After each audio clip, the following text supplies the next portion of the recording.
Do they have chairs? Yeah, I think so. Can you all Can you see me? well, sit down? The reason I said that, I once said, I want everybody to sit down. There were no chairs. I never heard from the press. So I just want to make sure you had chairs. Okay. All right. It's just wrong. It's simply wrong. But between Merkley and that other guy I just talked about in the Senate, look, in 1922, the price for one blood pressure drug that millions of Medicare patients, beneficiaries rely on, went up by 500%. 500%. Another drug used to treat autoimmune conditions increased by $1,000 this year. $1,000. Those of you on it, you'll know what I'm telling you is to be true. It's outrageous. But this year, the American people want their cost of a family, and inflation for the family is reduced.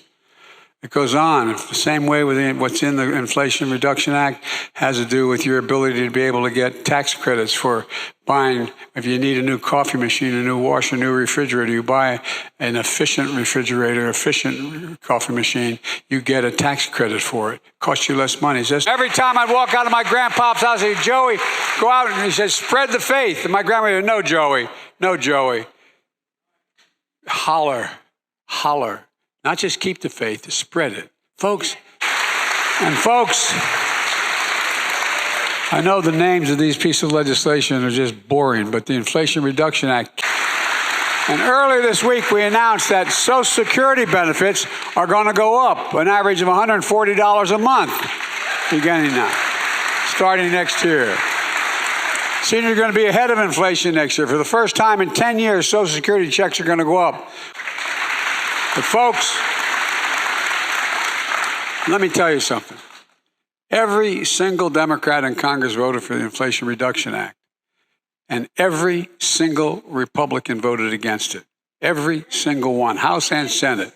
Not only that, now the congressional Republicans are telling us their number one priority, if they win, their number one priority, this is their pamphlet, their number one priority is to repeal the Inflation Reduction Act. But in that same Inflation Reduction Act, I was able to put in a little thing for the environment, $368 billion. Because the existential threat to the planet is climate change. It's real. It's genuine. They want to get rid of that as well, I might add. They want to get rid of that as well. But look, here's the bottom line, and please hear this. When it actually comes time to do something about inflation around the kitchen table, Republicans in Congress said no. If they take control, they've said their first aim is to get rid of the Inflation Reduction Act, and inflation is going to go up, not down. You know, when you sit at that kitchen table I told you about paying your bills, and I know it's been rough 4 or 5 years in this country for an awful lot of people. But we've made a lot of progress, but folks are still struggling. We can't kid ourselves about that.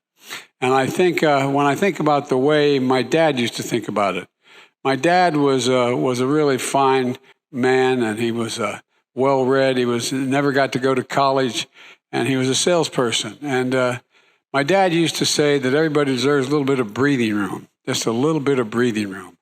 And you sit down at the end of the day, end of the month, at that kitchen table and determine whether you're able to pay all the bills that month and had a little bit left over. Did you have just a little bit left over, just a little breathing room? There are also tax credits for weatherizing your home, put in new windows to keep or a door that doesn't, leak air and bring in the cold, etc.